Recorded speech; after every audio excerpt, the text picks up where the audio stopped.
కొమ్రంభీం ఆసిఫాబాద్ జిల్లా కాగజ్ నగర్ మండలంలోని ఈద్గా యువకుల ఆధ్వర్యంలో నిర్వహించిన Eidgam youth cricket tournament final match విజేత ఆరేగూడ రన్నరప్ టీం ఈద్గాంలకు బహుమతులు ప్రదానం చేసిన సిరిపూర్ శాసనసభ్యులు డాక్టర్ పాల్వాయ్ హరీష్ బాబు. ఈ సందర్భంగా వారు మాట్లాడుతూ యువకులు చెడు వ్యసనాలకు దూరంగా ఉంటూ అందరితో కలిసిమెలిసి స్నేహభావంతో ఉండాలని తెలిపారు. ఈ కార్యక్రమంలో ఎస్ఐ మహేందర్, నాయకులు వికాస్ ఘరమి, రణ్వీర్ విశ్వాస్, అమిత్ విశ్వాస్, రవీందర్, తిరుపతి గౌడ్, గోవింద్ మండల్, అఘతోష్ మండల్, అశోక్, బాపురావు తదితరులు పాల్గొన్నారు.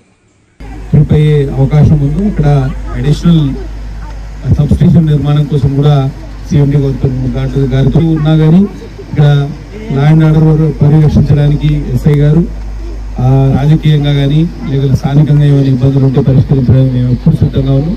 ఈద్గాం ఏఎన్సీ గ్రామమైనా చాలా కాలంగా కొత్త ఇంటి దూరంలో ఉన్నా కూడా అభివృద్ధికి చాలా దూరంలో ఆమడ దూరంలో ఉన్నది. ఆదాయం అంతంత మాత్రంగానే గ్రామ పంచాయతీకి ఉంది కాబట్టి ప్రత్యామ్నాయ వనరుల ఏర్పాటు కోసం కూడా కృషి చేస్తున్నాం. మీకు తెలియజేసుకుంటున్నాం. భారత్ మాతా